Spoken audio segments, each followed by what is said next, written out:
Il produit des youtubeurs ou encore des émissions en ligne. Le cofondateur de Studio Bagel est mon invité ce matin. Bonjour Lorenzo Benedetti. Bonjour. Vous allez organiser les 8 et 9 avril prochains l'événement Video City Paris. L'objectif, c'est de rassembler 250 youtubeurs et plus de 40 000 personnes attendues. Lorsqu'on voit ces chiffres, est-ce qu'on peut dire que YouTube, ça devient une industrie comme les autres, une industrie culturelle, média, mais une industrie ? Tout à fait, moi j'ai pas de problème avec le mot industrie, parce que ça, avec mes camarades avec qui on organise Video City, donc Mixicom, M6, qui sont aussi dans la même activité, on se bat tous pour que les talents du web soient reconnus. Aujourd'hui, c'est vrai qu'il y a le point d'orgue de cette reconnaissance, c'est ce salon où ils vont rencontrer plus de 40 000 personnes, et ils vont aller à la rencontre de leurs fans dans la vraie vie, de manière concrète, quoi. Alors justement, l'idée c'est de faire l'interface entre, d'un côté, ces stars pour certains du web, et de l'autre côté, le monde réel, donc faire une véritable rencontre. Donc il y a un écosystème, puisque l'année dernière, à la première édition, c'était 25 000 personnes. Cette année, vous en attendez 40 000. Quand on voit ça, cet écosystème, au-delà de ces chiffres impressionnants de vues, ça représente quoi d'un point de vue, par exemple, économique, cet écosystème de YouTube en France ? C'est déjà plus de 85 millionnaires en abonnés. Sur la plateforme YouTube, et sans compter les autres plateformes qui aussi accueillent énormément de talents et leur donnent les moyens de s'exprimer. Donc c'est une vraie réalité en termes d'audience. Pour prendre un exemple, notre réseau, on a à peu près une trentaine de chaînes au sein du réseau de création originale digitale à Canal, une trentaine de chaînes avec une quarantaine de talents, ça représente 100 millions de vues par mois. C'est des chiffres assez importants. Alors c'est pas juste pour donner des chiffres, mais c'est surtout la reconnaissance de cette génération qui aujourd'hui consomme des contenus exclusivement sur le digital. Et donc, il y a ces chiffres, effectivement, de consommation de contenu sur le digital. Mais aujourd'hui, pour financer ces créations artistiques, humoristiques, comment on fait sur Internet ? C'est-à-dire que dans le cinéma, on peut aller voir le CNC, il y a un système de chronologie des médias. Mais sur Internet, on fait comment ?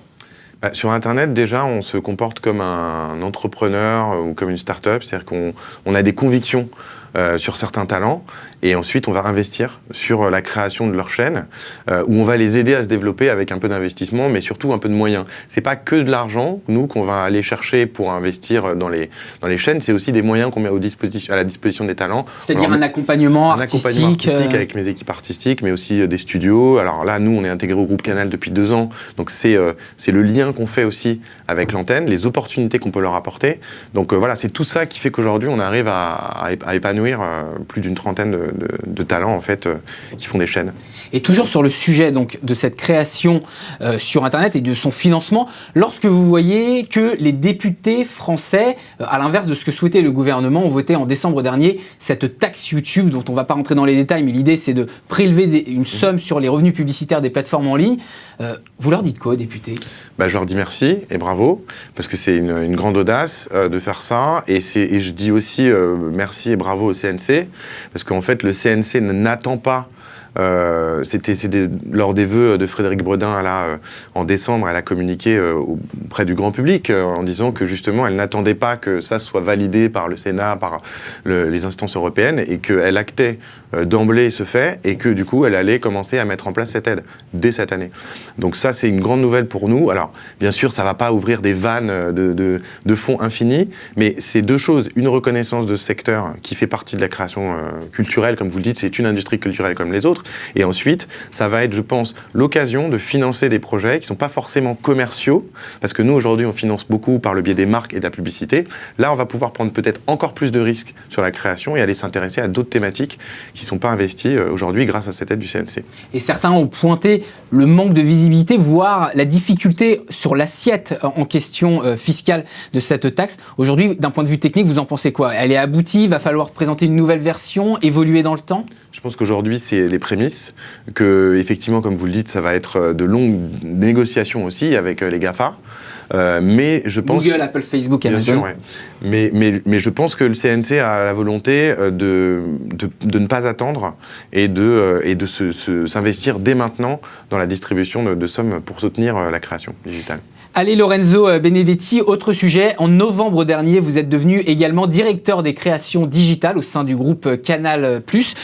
Lorsque vous voyez aujourd'hui, par exemple, des acteurs comme Black Pills qui va lancer une application de séries télévision sur mobile, derrière lesquelles on retrouve notamment Xavier Niel, d'Iliade, le cofondateur de Deezer, également de Allociné. quelle stratégie pour Canal+, face à d'un côté un Netflix sur les contenus traditionnels et sur les contenus mobiles face à des nouveaux acteurs comme Black Pills?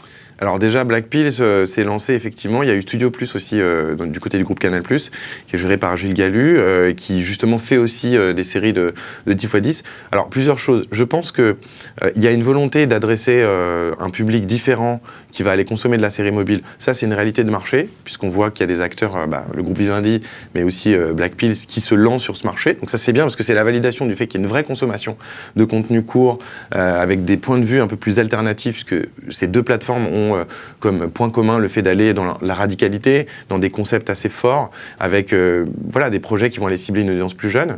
Après, nous, au groupe Canal, ce qu'on fait aussi en parallèle de ces offres payantes un peu plus segmentées, c'est et ça c'est mon travail plus directement, c'est qu'on utilise le digital comme passerelle pour d'autres branches dans le groupe. Très concrètement, nous, les 30 chaînes YouTube, Dailymotion, Facebook, tous les espaces digitales qu'on a à la disposition des talents, on va s'en servir pour tamiser un certain nombre de projets, et ces projets ensuite on va les incuber sur ces chaînes, et ça va devenir des formats courts. Alors à titre d'exemple, cette année on a exactement fonctionné comme ça pour Paul Taylor qui fait un programme qui s'appelle What the Fuck France sur l'antenne de Canal, ou Le Département, ou Les Yes vous aiment, et ce sont des talents qu'on a repérés sur le digital, qu'on a emmenés sur l'antenne, et avec lesquels aujourd'hui, grâce à un accord qu'on a avec Studio Canal, on va les emmener vers le cinéma. Donc en fait, il y a des passerelles, donc vous nous dites. Complètement, nous notre credo, c'est considérer que la gestion de talent, elle ne peut pas être silotée de manière un peu comme ça catégorique sur un média ou un autre. L'idée, c'est qu'on accompagne un talent dans un environnement médiatique global, puisqu'aujourd'hui, c'est comme ça que les gens consomment un contenu. Ils ne vont pas dire je vais consommer sur Internet uniquement, ils vont dire je vais consommer dans un environnement média global. Merci Lorenzo Benedetti, je rappelle cofondateur du Studio Bagel et directeur des créations digitales au sein du groupe Canal.